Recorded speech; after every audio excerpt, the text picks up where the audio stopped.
What's up, everybody? It's me, Greg Miller, alongside the Pride of Long Island, Colin Moriarty.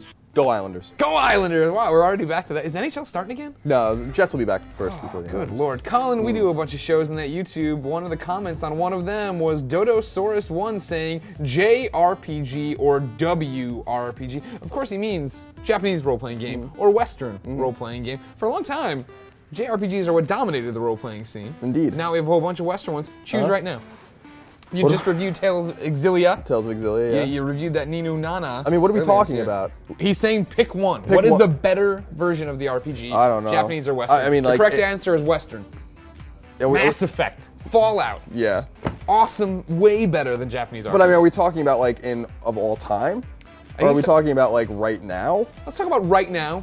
I mean, overall, sure. I'm going to say, even being the defender of Western RPGs, overall Japanese. I mean, there's so many more of them. Yeah. They've done so many cool things. I mean, they're informed by each other. And I think that's what a lot of people don't understand is that, you know, they rise and fall in succession with one another. You know, obviously, Western RPGs were first. We often think about JRPGs as being like what popularized RPGs, and really they did with things like Final Fantasy and Dragon Quest. Sure.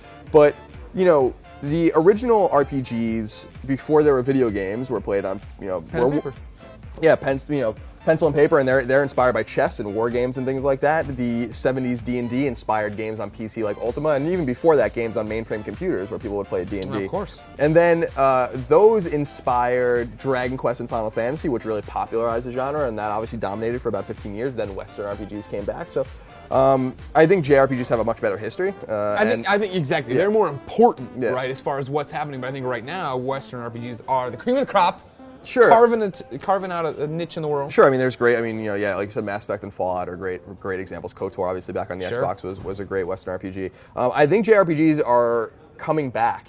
I think Ni no Kuni, Wrath of the White Witch on PlayStation 3 is a great example of a fine JRPG, a really, really fantastic JRPG. Tales of Exilia was really good. Tales is a great series, of course. I think that, and I've been guilty of this myself, of kind of ridiculing JRPGs because of the dramatic fall in quality of Final Fantasy in particular. But there are JRPG developers, over in Japan that are making great games. Talk about the Persona team, right? Yeah, Persona 4 Golden, one of like even here in the States, a huge deal for Vita owners. Right. Yeah, exactly. And obviously we talked about the Tales team doesn't really exist anymore, but Namco is making great games or whatever. And there's little developers like NIS and Gust that are, Image Epic and things like that are making great JRPGs. We just don't know much about them because some of them don't even make their way over here.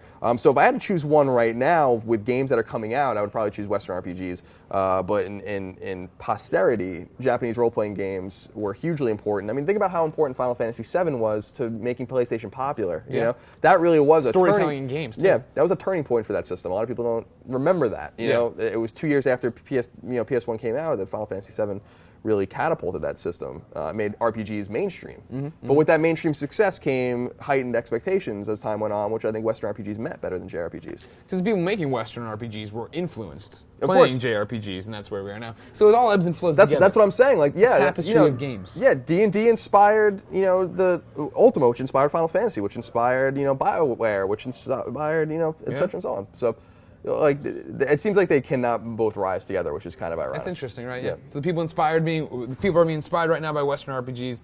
They'll be the next one.